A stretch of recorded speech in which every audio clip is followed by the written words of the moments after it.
L'éducation que nous avons reçue de la société a fait de nous des demandeurs, nous sommes pris en charge par un système qui nous déresponsabilise et nous avons pris l'habitude de toujours attendre de l'extérieur la solution à nos problèmes.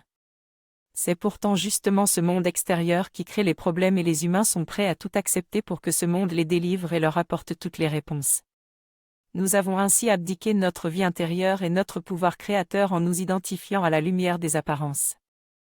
Nous ne nous rendons pas compte que nous sommes asservis par une intelligence étrangère à notre nature profonde qui nous fait croire que nous pouvons obtenir bonheur, paix et plénitude à l'extérieur de nous.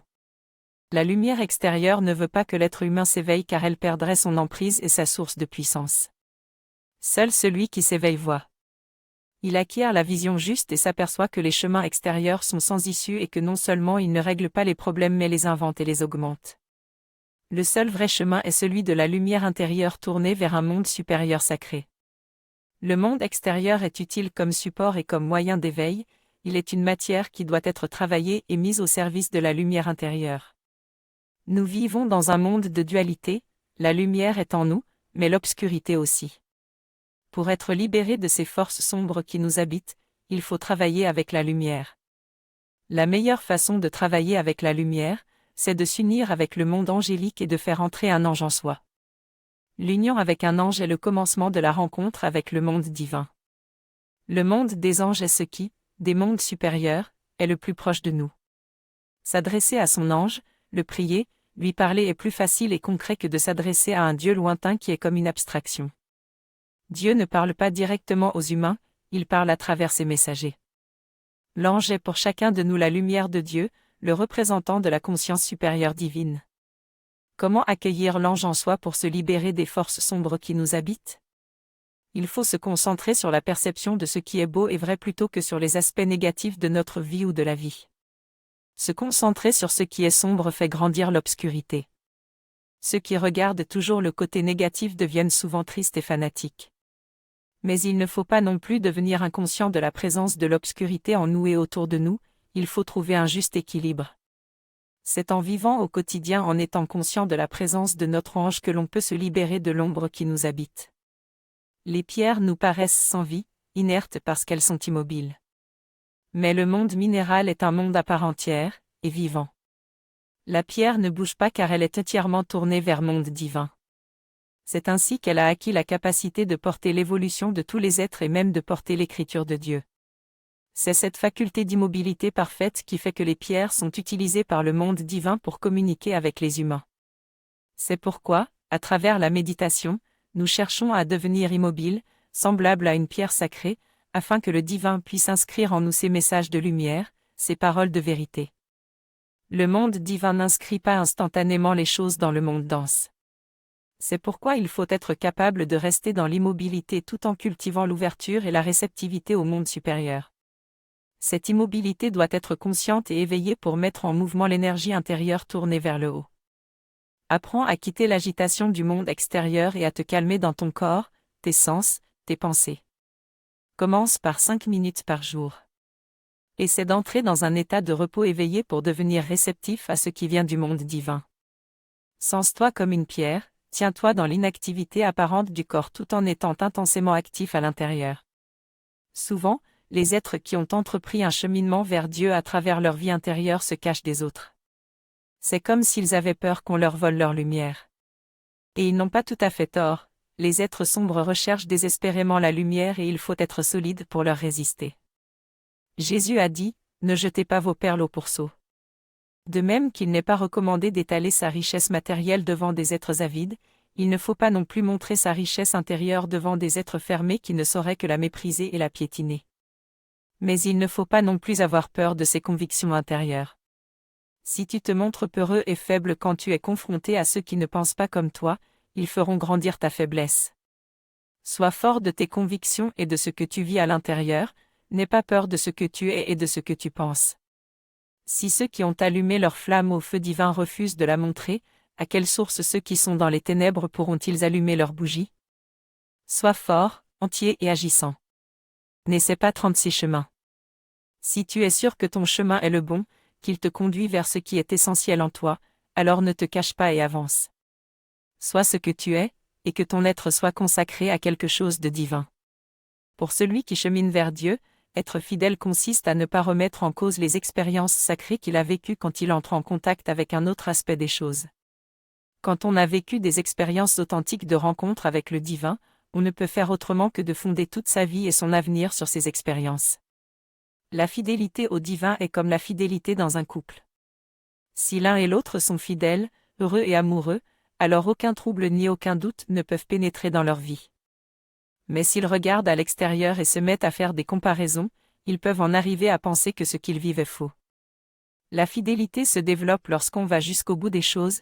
Il est important de conduire toutes les expériences et les croyances que nous portons en nous jusqu'à l'accomplissement ultime. Alors tout devient clair et parfait. Si tu te tiens dans la fidélité et accomplis au quotidien ce en quoi tu crois profondément, tes projets aboutiront forcément. Si tu crois à la lumière, sois-lui fidèle et ne donne aucune prise aux forces négatives. Sois conscient que ton travail pour la lumière crée en toi une substance qui te rend apte à accueillir Dieu et à recevoir le bonheur que tu cherches. Nous nous faisons un point d'honneur d'agir par devoir. On va même jusqu'à parler de devoir conjugal. Mais en faisant ainsi les choses par obligation, nous perdons tous les bienfaits qui auraient pu découler de nos actions. Nous faisons obstacle à tous les retours qui pourraient venir vers nous comme récompense aux réalisations. Si tu fais les choses parce que tu crois profondément que cela est juste, nécessaire, vital, tu ne le verras pas comme une obligation, mais plutôt comme un geste d'amour envers ce qui est juste. C'est cette façon d'agir par conviction qui ouvre les portes de la vie, de la lumière, de la force. Agis avec ton cœur, en gardant ta pensée ouverte et ta conscience orientée vers le bonheur. Entoure-toi de belles couleurs, de belle musique. Associe-toi avec des gens qui t'apportent le bonheur, la joie. Ne va pas dans les endroits tristes, chaotiques et ne vis pas avec des gens qui te font porter le poids de leur misère. Quoi que tu fasses, fais-le parce que tu es dans la joie et parce que tu aimes ce que tu fais. Va vers ce qui te libère. Sois comme l'aigle qui s'envole dans les hauteurs avec majesté et royauté. Tu es roi dans ton royaume. La lumière est joie. La vie est joie. Alors, prends plaisir à tout ce que tu fais. Être le maître de sa vie et vivre en état d'amour. C'est le programme de toute une vie. Pour être vraiment maître chez soi, il faut habiter soi-même son propre corps, en pleine conscience. Pour cela, il faut avoir reconnu les influences extérieures qui cherchent à nous contrôler et à diriger notre vie, et il faut avoir mis des gardiens à toutes les portes de notre être pour empêcher les intrus d'entrer. Nombreux sont les humains qui se croient totalement libres alors qu'ils ne font qu'obéir à des stimuli venant de l'extérieur. Ces êtres sont le plus souvent dans le mécontentement, le jugement et la mesquinerie. Ils regardent toujours les petites faiblesses des autres parce qu'ils se croient parfaits, mais en fait, ils tissent autour d'eux des toiles empoisonnées qui iront jusqu'à engendrer des maladies dans le plan physique. Quand on est dans l'amour, on ne cherche pas à se grandir en écrasant les autres. L'amour ne craint pas l'autre et n'a pas peur de donner. Si tu es dans l'amour, tu ne peux pas perdre ce que tu as et tu peux donner autour de toi car tu es dans l'abondance. Le summum de l'amour, c'est d'aimer comme une vraie mère, qui aime non seulement ses propres enfants mais tous les enfants car elle sait que tout enfant est pur et vient d'une création divine. Et le trésor des trésors, c'est l'amour pour le tout, l'amour pour Dieu. Nous sommes tous des mages, des magiciens, car à travers tout ce que nous faisons, nous mettons en mouvement les mondes qui nous entourent. Nous en sommes pour la plupart inconscients, et l'un des buts de la vie est justement de devenir conscient non seulement des mondes et des êtres que nous animons mais aussi et surtout de ceux qui nous animent. Ce monde de dualité est constitué de deux pôles d'attraction. Il y a le pôle qui nous tire vers le bas et qui veut que l'homme reste inerte et inconscient des mondes supérieurs. Ces influences inférieures sont puissantes car elles utilisent tous les moyens pour nous maintenir enfermés dans un monde faux, y compris la ruse et le mensonge. Mais nous pouvons choisir d'être animés par l'autre pôle, celui du monde divin qui veut que l'homme soit créateur et fécondant dans la continuité de la source, qui coule jusqu'aux profondeurs de la terre. À travers notre regard et notre attitude, nous pouvons transmettre la semence du feu divin à tout ce qui nous entoure car nous avons été créés pour être le lien entre le monde divin et la terre. Soyons des mages du Très-Haut et transmettons à travers tous nos échanges le feu intérieur pur qui nous habite. La licorne est un animal mythique et magique qui incarne, dans le plan physique, l'image idéale de ce que l'homme doit être sur la terre pour réaliser la perfection. Par sa corne, elle est reliée au mode de l'esprit tout en étant par son corps une fille de la nature. Sa blancheur est le signe de son innocence et de la pureté de ses intentions. Par sa grâce, sa puissance et sa majesté, elle représente le pouvoir divin. Sa corne unique indique qu'elle est totalement orientée vers le haut et qu'elle unit les deux mondes, alors que par son corps, elle reste en harmonie avec les forces de la nature, ce qui fait d'elle une incarnation de la lumière sur la terre. À l'exemple de la licorne, tout ce qui constitue notre organisme, chaque cellule, chaque organe, chaque sens doit tendre vers la pureté et la réceptivité magique afin de manifester ici-bas tout ce qui vient du monde supérieur. Sois un avec ton Père, ta source, ton origine. Sois également un avec toi-même, en harmonie avec la nature. Si tu te tiens ainsi dans l'union avec le ciel et la terre, c'est la nature qui te transmettra tous les éléments pour construire en toi un corps de lumière et de pureté. On s'émerveille devant les pyramides d'Égypte. On sent qu'elles viennent d'une civilisation qui avait des connaissances et un lien avec les mondes supérieurs que nous n'avons plus. Nous pouvons tout de même comprendre l'essentiel du message que ces êtres ont voulu inscrire dans la matière. La pyramide est la forme parfaite qui peut porter l'éternité sans vaciller car elle connaît le secret du 4 qui s'élève jusqu'au 1, des 4 éléments, feu, air, eau, terre, qui s'élèvent et s'unissent dans le monde divin. Pour que la pyramide soit stable, chaque côté, chaque élément doit être éveillé et vibrer au même degré d'intensité pour que la vibration de la base soit stable et puisse porter toute la structure jusqu'au plus haut. Le but de chaque être en ce monde est de construire cette pyramide de lumière en lui-même. C'est elle qui unifie le Père et la Mère et réalise sur la terre l'incarnation parfaite de l'éternité dans une forme. Les 4 éléments, feu, air, eau et terre, sont fondamentaux car ils constituent la base de notre être et de toute vie sur la terre. Ils correspondent aux 4 règnes, minéral, végétal, animal et humain. Entre en contact conscient avec ces 4 éléments et associe-toi avec eux dans leur aspect subtil, spirituel et divin.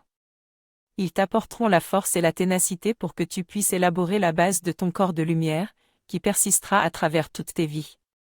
Si tu équilibres parfaitement les 4 éléments dans ta vie, tu acquerras une base solide pour communier avec ce qui est divin.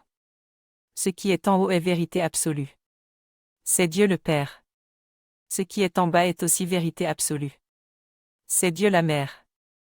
Entre les deux, l'homme, être subtil incarné dans un corps physique, porteur de monde et transformateur d'énergie. Le Père est semence, la Mère est réceptacle de la semence, et c'est dans la terre intérieure de l'homme que la semence divine est déposée. Mais comme dans tout jardin, la graine précieuse n'est pas seule à occuper la terre. De nombreuses graines indésirables cherchent aussi à grandir et à prendre toute la place. Les semences, ce sont les informations qui pénètrent en nous. Derrière chaque information, il y a des influences et des mondes. C'est pourquoi nous devons cultiver la grande vertu du discernement et apprendre à trier les informations que nous recevons pour ne garder que ce qui est divin et vrai. Chaque semence divine qui nous pénètre, sous forme de pensée ou de ressenti, doit passer par l'expérience de l'enracinement, de la digestion et de la floraison. La semence qui demeure à la superficie finit par mourir. Soyons une terre vierge pour faire grandir en nous la semence de Dieu, le savoir divin. Éloignons-nous du faux savoir du monde extérieur qui cherche à nous ensemencer et faisons fructifier le savoir véritable afin d'ouvrir un chemin de beauté pour les générations futures. Le monde subtil est vaste et en lui cohabitent de nombreux mondes, depuis le spirituel tout proche de la matière jusqu'au royaume divin. Le monde divin est tellement fin que les êtres qui l'habitent sont très difficiles à capter pour nous qui vivons sur la terre. Pour entrer en contact avec ce monde très subtil, il faut développer en nous une grande sensibilité d'âme dans tout notre être. Développer la finesse permet de capter et de sentir toutes les influences qui vivent autour de nous, qu'elles soient grossières ou qu'elles viennent du monde divin. Si tu éveilles tes sens subtils et que tu les connectes à ce qui est supérieur, ils orienteront toutes tes perceptions vers la lumière intérieure et tu pourras percevoir avec une grande réalité la présence de la flamme divine en toi. La subtilité est l'organe de perception intérieure qui permet d'entrer dans les mondes de l'esprit. Tu acquiers une finesse de pensée, une délicatesse dans les sentiments, de même qu'une volonté puissante et efficace. Si tu parviens à développer cette finesse, tu n'auras plus besoin du miroir de la souffrance pour te montrer qui tu es et ce que tu dois faire pour avancer sur ton chemin. La finesse te montrera tout ce qui existe derrière le monde visible, en toi et dans le monde extérieur. Tu apprendras à respirer les parfums subtils qui se dégagent des pensées vivantes et des sentiments nobles unis aux idées divines éternelles. La beauté pour l'être humain, c'est d'être à l'écoute du monde divin et de s'unir à lui en utilisant son pouvoir créateur pour réaliser une œuvre sur la terre. La terre est notre monde et nous seuls pouvons y réaliser les œuvres du monde divin. C'est uniquement à travers nous que les mondes supérieurs peuvent agir. Dans la perfection, nous devons utiliser toutes nos forces, nos capacités, notre intelligence et nos moyens pour réaliser sur la terre la volonté du Père éternel à travers nos actes et nos œuvres. La victoire n'est pas réellement dans ce que nous réussissons à faire mais plutôt dans le fait de mettre des forces en action, ce sont l'intention et le déclenchement des énergies qui sont les plus importants. Unis-toi au plus haut, avec courage et intrépidité, mets en œuvre la plus belle pensée à laquelle tu crois, ce que tu souhaiterais voir sur la terre. Ne te laisse pas engluer par le piège de la facilité, ne reste pas dans l'attente que les autres agissent pour ensuite suivre le courant, mais sois actif, empli de force et de lumière afin d'incarner sur la terre le visage du Père. Par la force de ton cœur, par ta lucidité et ta sensibilité, nourris et fais grandir en toi et autour de toi toutes les belles idées du monde divin. Marcher ainsi sur un chemin de lumière est vraiment la plus belle chose qui puisse arriver à tout être humain sur la terre. Unis aux idées divines éternelles. Dans notre monde de dualité, nous oscillons sans cesse entre deux pôles, le blanc et le noir, la lumière et la noirceur, le bien et le mal. Agir selon l'un ou l'autre de ces deux principes opposés, c'est prendre un visage et une forme qui ne correspondent pas à la vie intérieure de notre âme, qui, elle, est au-dessus de toute dualité. Parfois on se laisse diriger par les autres, on suit sans se poser de questions, on agit en mouton, on marche, on court, on bêle bêtement en même temps que le troupeau. En d'autres circonstances, nous pouvons devenir intolérants envers les autres, et même tyranniques en condamnant tout ce qui est différent de nous. Ces deux attitudes extrémistes engendrent un déséquilibre et une confusion. L'attitude du mouton comme celle du loup augmente la puissance des ténèbres car dans un cas comme dans l'autre, c'est une abdication de notre authenticité, un oubli de l'être véritable que nous sommes au plus profond de nous. Sois dans la douceur, l'affection, la compréhension aimante envers tout ce qui vit, tout en demeurant dans l'équilibre de ton être intérieur.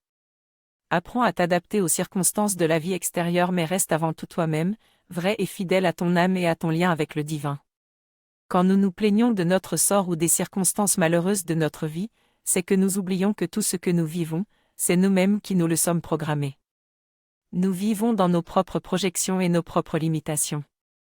Nous sommes ignorants des lois, particulièrement de celle qui dit que la pensée est créatrice, tout ce que nous pensons avec force finit par se réaliser.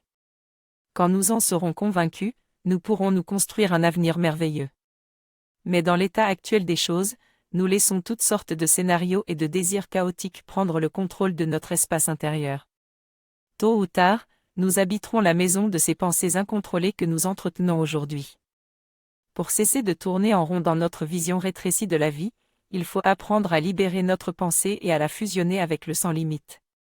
Par l'attention et la concentration, nous pouvons développer des sens subtils dans notre pensée, des sens qui permettent de sentir et de percevoir ce qu'il y a derrière les apparences.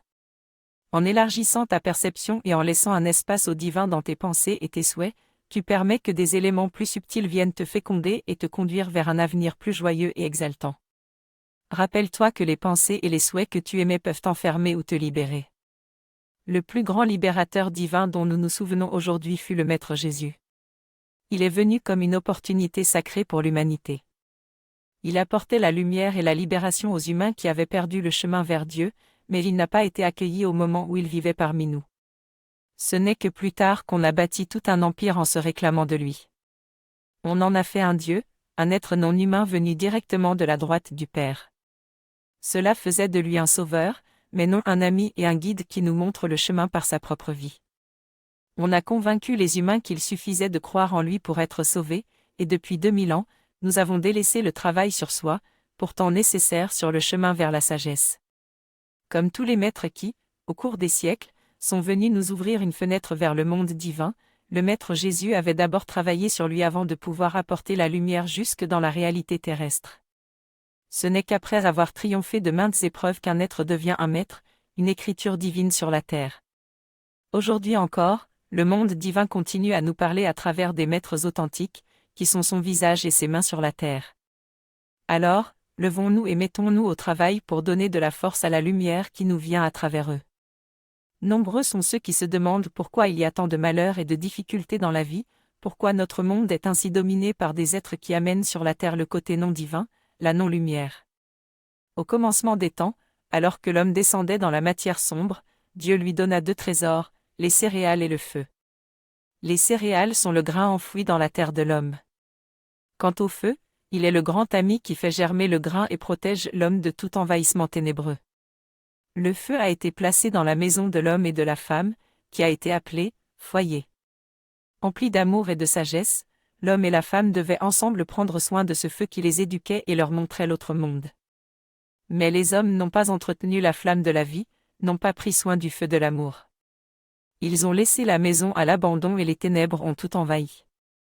Alors les malfaiteurs et les voleurs sont arrivés et ont tout saccagé, tout dénaturé.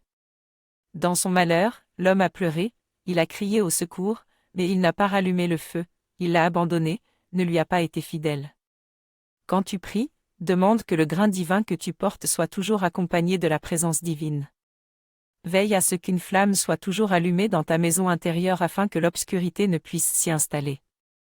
Ainsi tu n'attireras pas en toi des êtres qui voudraient te voler ta lumière et vivre à tes dépens. Beaucoup d'humains utilisent leurs paroles et leurs gestes pour blesser ou avilir.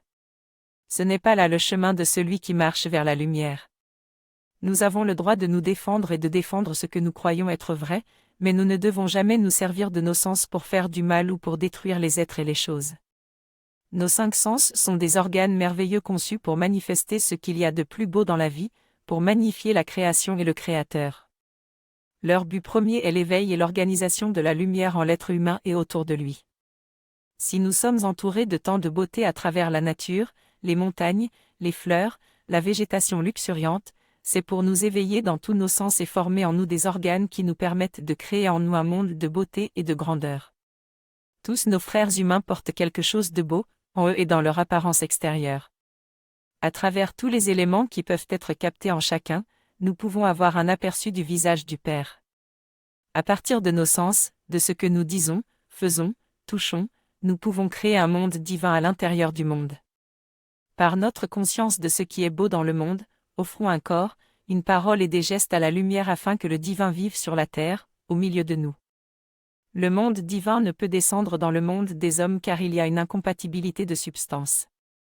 La seule façon d'entrer en contact avec le monde divin, c'est d'être unis à notre source en pleine conscience, dans la pureté et la vérité. Notre terre intérieure doit être nettoyée et préparée.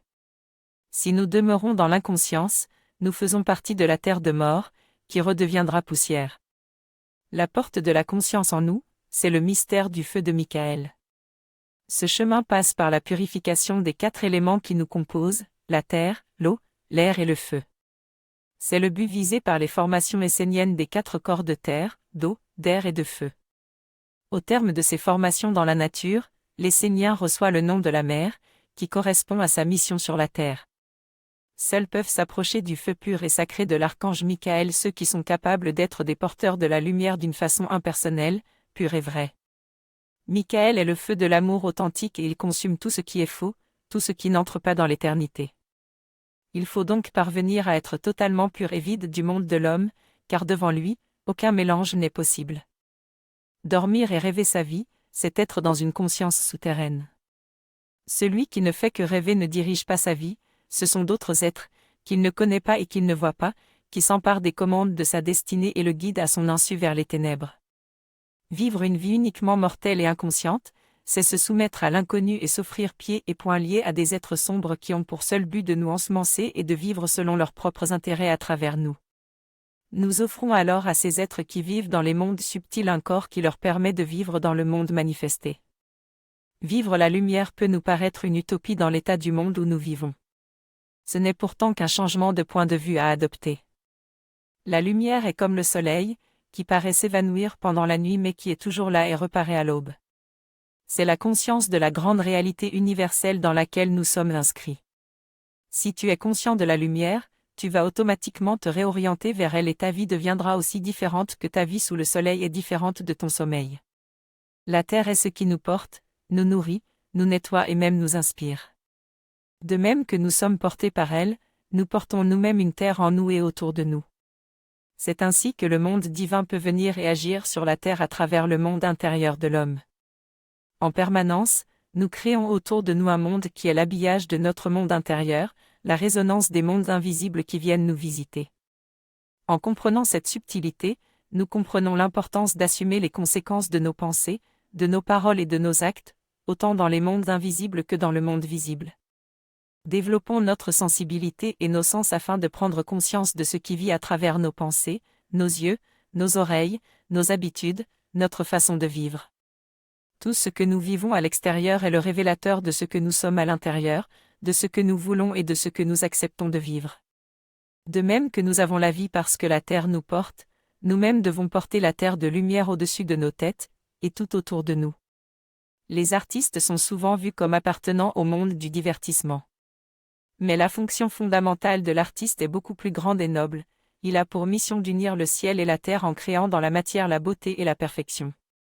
L'artiste est un être subtil qui par sa sensibilité peut capter des messages, des inspirations, des influences qui viennent d'un monde qui est au-delà du monde des hommes.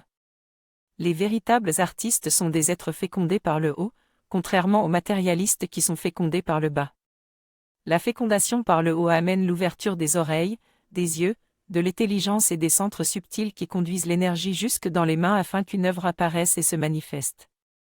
Celui qui n'est pas ouvert vers le haut se laisse féconder par les centres inférieurs, par les instincts de survie du corps et ce qu'il fait ne touchera pas le cœur et n'éveillera pas l'âme. Le monde divin aime ces êtres qui éveillent chez les autres une vision supérieure en utilisant les outils du monde de l'existence humaine pour faire apparaître la perfection divine. Ces êtres manifestent Dieu sur la terre et dans les mondes subtils en lui donnant des organes et un corps dans le monde concret. Les mondes supérieurs aiment les artistes car ils sont à la fois proches de la terre et proches du grand esprit céleste. Celui qui est inconscient ne se pose pas de questions. Se poser des questions, se sentir mal dans ce qu'on vit, c'est déjà être en train de s'éveiller. C'est là qu'on peut se sentir perdu et dépourvu car on n'a pas encore développé en soi les organes qui nous permettent de capter la sagesse et de vivre avec elle. Le premier pas à poser quand on s'éveille consiste à constater la situation dans laquelle on se trouve et à l'accepter sans se plaindre. On fait le bilan de sa vie et de ses capacités et on regarde ce qu'on veut faire de sa vie. Il ne faut pas avoir la prétention de faire route seul, la force réside avant tout dans les alliances que l'on fait avec différents mondes. Mais il faut faire attention avec qui on s'associe, si certaines alliances constituent un appui sûr, d'autres peuvent nous amener dans la faiblesse et même la chute. C'est avec la lumière qu'il faut chercher à tisser des alliances. Pour pouvoir aller de l'avant, il faut d'abord mettre de l'ordre dans sa vie et payer ses dettes. Les mondes avec lesquels on s'est associé dans le passé vont réclamer leur dû et cela doit être réglé. Alors seulement on peut cheminer vers les mondes supérieurs. Si tu ne gères pas toi-même ta propre terre, inutile de vouloir aller vers d'autres mondes dans lesquels tu ne maîtriseras rien. Ainsi, vis ta vie consciemment et règle tout ce qui n'est pas clair. Alors tu pourras t'élancer librement vers les hauteurs. Dans le futur, il sera dit que dans un lointain passé, les hommes avaient oublié la lumière et l'intelligence divine pour servir les ténèbres et la mort. Il sera dit que les hommes n'étaient plus reliés à la source éternelle, à l'inspiration vivante mais qu'ils avaient donné leur vie à un simulacre de lumière, à une intelligence trompeuse dominée par la mort. Il sera dit que les humains d'alors vivaient dans un monde illusoire qu'ils avaient eux-mêmes créé en dehors de la grande réalité universelle, un monde d'où était bannie toute subtilité et toute ouverture vers des mondes plus hauts. Mais il sera dit aussi que des femmes et des hommes se sont levés pour retrouver l'origine et rétablir l'alliance vivante avec les mondes supérieurs. On dira d'eux qu'ils ont quitté l'uniformisation et l'endoctrinement du monde faux pour rallumer la flamme de la vie intérieure et qu'ils ont restauré la religion des mystères de Dieu, ouvrant ainsi un chemin pour leurs descendants. Ils se sont débarrassés de cette peau de bête envoûtante qui les incitait à ne vivre que pour le corps et la vie dans le corps. Ils sont devenus des individualités libres dans une communauté d'amour, inspirés par les anges et guidés par la lumière de la vie immortelle. Il sera dit par les humains de demain que ces hommes et ces femmes, les Esséniens, ont offert, par leur vie et leurs actes, un nouveau futur à l'humanité. Toute notre vie dépend de ce à quoi on s'identifie. La plupart des humains s'identifient à l'homme mortel parce que ce qui est le plus proche de nous, c'est notre corps physique.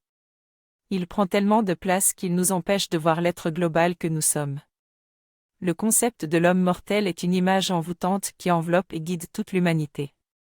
Cette image magique n'est pas négative en soi, mais elle n'a pas d'autre utilité que de faire vivre le corps mortel. Toute la société est basée sur ce puissant concept.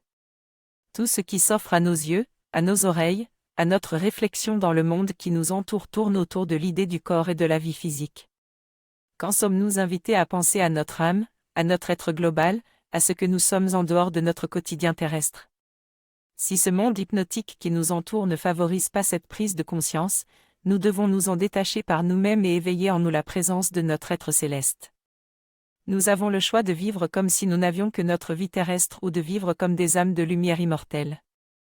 Éveillons en nous la vision pénétrante qui traverse le monde des apparences trompeuses pour que la fausse image mentale de l'homme ne puisse plus nous polluer. Qu'est-ce que la concentration? On peut la définir comme la faculté intellectuelle qui permet de se centrer sur quelque chose sans perdre son attention. Mais c'est beaucoup plus que cela, c'est une vertu essentielle, en même temps qu'un art de vivre et d'être. La concentration est avant tout une vertu, donc un ange de Dieu. Cette vertu cherche à amener une maîtrise du corps et de l'esprit, de ce qui est subtil, invisible et qui anime le corps. Le corps est le visible qui vient du grand invisible et y retourne. L'invisible est ce qui est permanent, alors que le corps est un état transitoire, comme tout ce qui apparaît, il est le fruit d'une concentration. La concentration est la vertu du faire apparaître. Elle permet de focaliser l'attention sur une idée ou une chose, qui acquiert graduellement une densité, jusqu'à se révéler intégralement. Le corps est apparu par la concentration mais il doit à son tour faire apparaître l'invisible par la concentration. Si nous ne savons pas nous concentrer, c'est que nous ne sommes pas présents dans notre corps, nous sommes prisonniers de notre tête.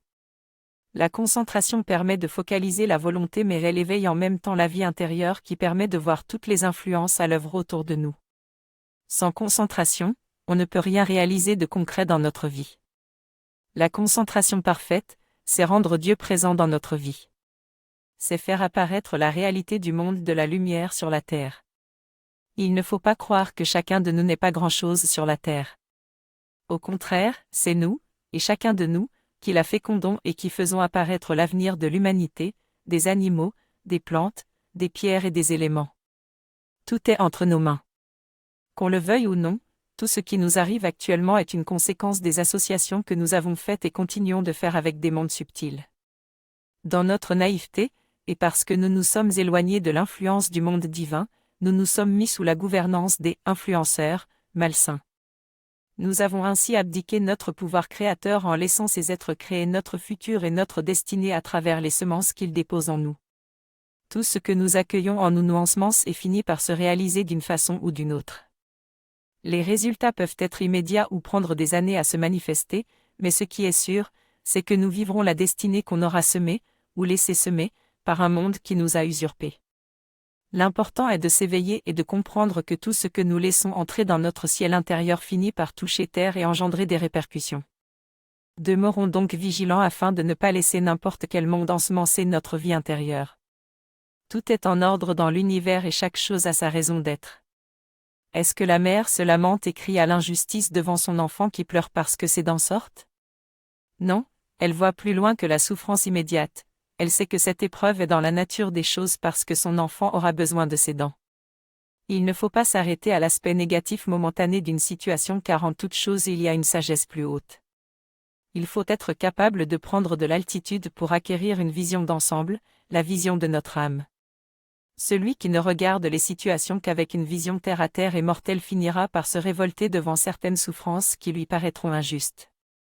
Le monde matériel ne peut donner un éclairage juste.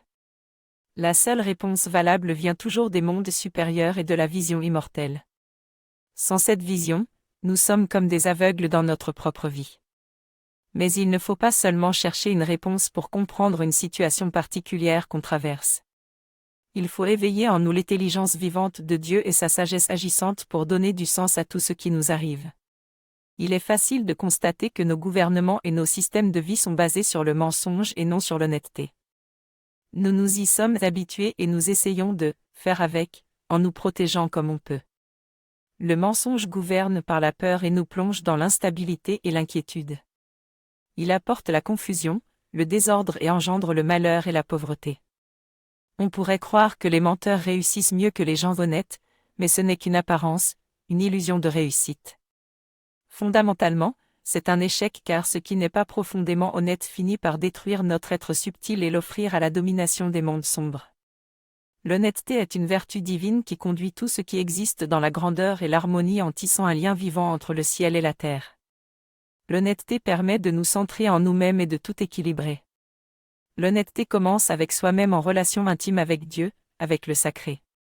Cette honnêteté intérieure nous libère du mensonge et de l'aliénation au monde des hommes. C'est la plus grande des protections. Dans l'honnêteté, nous pouvons tout réussir car la source qui nous habite et nous guide est pure, vraie, juste et en harmonie avec l'univers et les lois immuables de Dieu.